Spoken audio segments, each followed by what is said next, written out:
Jaipur City Transport Services Limited. It is a government-owned company and it's a small organization as of now. But considering the population of Jaipur City, which is roughly around 41 lakh, so as per Ministry of Housing and Urban Affairs norms, we should be having minimum around roughly 2,500 buses. So, but as of now, if I even keep aside around 1,200 private minibuses, so I own only a fleet of around 300 buses, and most of these buses are, almost all rather, are fossil fuel based. So our future plan is to like increase this fleet to at least by adding another 1,000 buses, and in the year 2023 we'll be adding a fleet of 300 all electric, all air conditioned buses for the citizens of Jaipur city. And the another key benchmark which is in our site, and regarding which we have taken decisions in few decisions in our board meetings also, is to at least extend the coverage of Jaipur city buses to 60% of the road network area, which is majorly the municipal corporation part of the city, and as well as few peri-urban areas like some suburban towns and other places. So that is a big challenge, but we have hired a knowledge partner who would be optimizing our fleet size and the future fleet requirement, how we can increase from the current 25% to the 60%. And another point is that we are also planning to look after the ticket pricing structure which we have here, because there are some long routes, and then there are routes where only peak hour load is available and daytime load is not available. So how to manage the fleet so that I can improvise my business operations, because see, ultimately where the capex is concerned, so I can obtain loan from sometimes international donor agencies, or I can raise commercial financing, or I can obtain loan from the government organizations also. But when it comes to operations, it becomes very difficult to sustain the organization unless it itself becomes more commercially viable and efficient. So that is another idea which we are thinking of, that how to improve our operational efficiency as well as how to make ourselves more financially sustainable. So first we have to reach some kind of break-even point, and further the different schemes and policies under which we are providing discounted and concession-based travel, like to the students, to women, to children, and to heart patients and people with other medical conditions and disabilities. So we are requesting government to provide that particular amount of subsidy on regular basis so that my daily operations do not get impacted.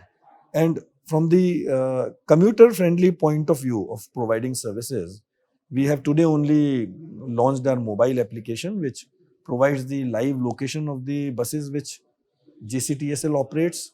The live route location is there. You can book the online ticket using UPI and various kinds of wallets which are available online. And at the same time, you can kind of partly plan out your journey also.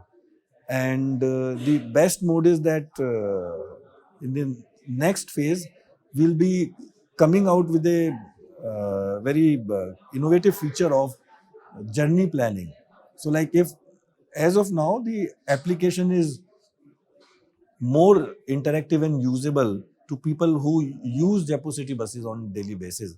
But for a person like if anyone is coming from Ahmedabad or Surat or Indore as a tourist to Jaipur city, for him the application would be slightly difficult to use. But for that we are coming out with a feature of journey planner, like something like Google kind of thing, so that you can connect different modes of travel, like, and maybe even like the app would suggest, okay, if you are currently at this some particular point, so you catch up a auto or you walk down to this closest bus stop which is owned and operated by me, then take one bus, then get to the interchange, take the metro, and then get to another interchange and then get another bus, or maybe for the last mile connectivity you hire an auto or a cab.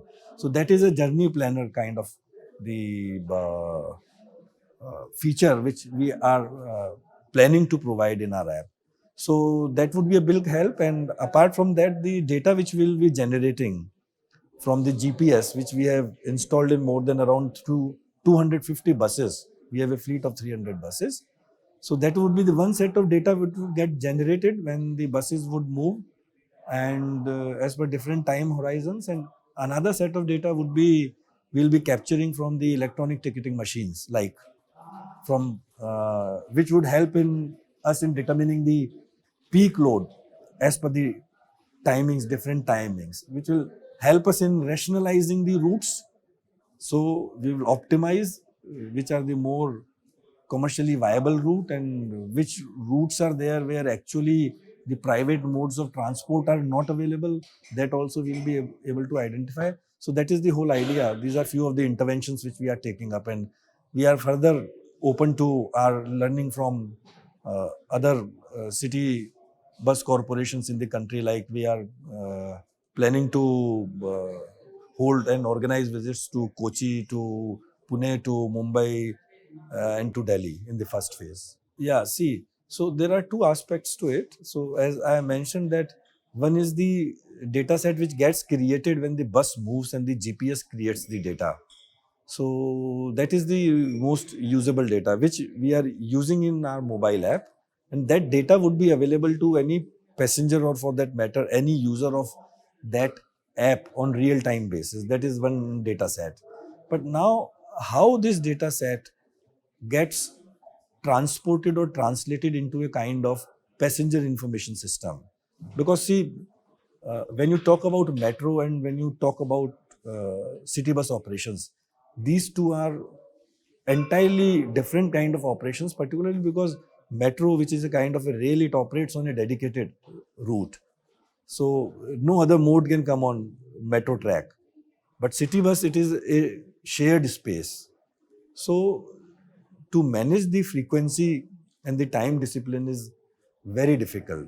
So even if the information is available on app, first the data is picked from GPS. So even if there is 15 to 20 second of gap, the data is picked up from the GPS from all the buses which are moving around in the city. It goes to the server, then it gets downloaded on the mobile apps. That is one thing. But the challenge actually is that this it is very difficult to keep up with the timetable. So the best solution for it, that on each bus queue stops, we come out with a kind of display of public information system. So even if I am not using an app as a passenger, so it is displayed that this particular bus number is going to reach at this particular time on this bus stop. This is the estimated time of arrival. It is the same data. Data is available, but then you have to set up some additional information systems. And then there are days when, because now as what we are planning is that as per what we call, we are trying to fine tune our operation through a demand response system. So like if on some particular day, even if it is a weekday and it is a holiday, and if the data which I capture, if it conveys to me that in this particular period of hours on that particular day, if the traffic load is not high, then I may take a decision to get the bus back to the depot or to the terminal, or not to ply it on the road, because then it becomes commercially unviable to me, or it becomes commercially costly. So but then it becomes the duty of the city bus operator that this message, when this decision is taken well in advance, it is communicated to the passengers, so that they do not keep on waiting for the buses, and they can select or choose any other alternate mode to commute. So that is some kind of advance information also for the use of the citizens and passengers. So I think that is also on our mind, and we have started working on it.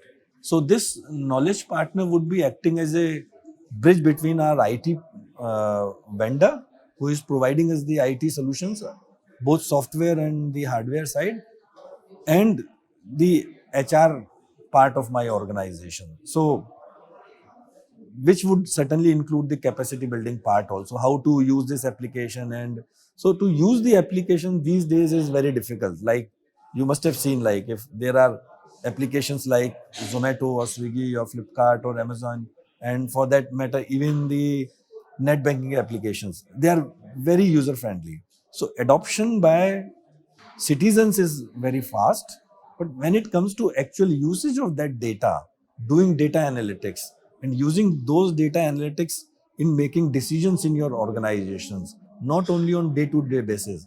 When you talk about city bus operations, those decisions sometimes happen on hourly basis. So for that, certainly capacity building is required and a bridge is needed. So that is the whole idea. So one of the mandate which we are keeping for our knowledge partner is to create a kind of institutional knowledge within the organization and help us out from this major issue of lack of capacity among my human resource.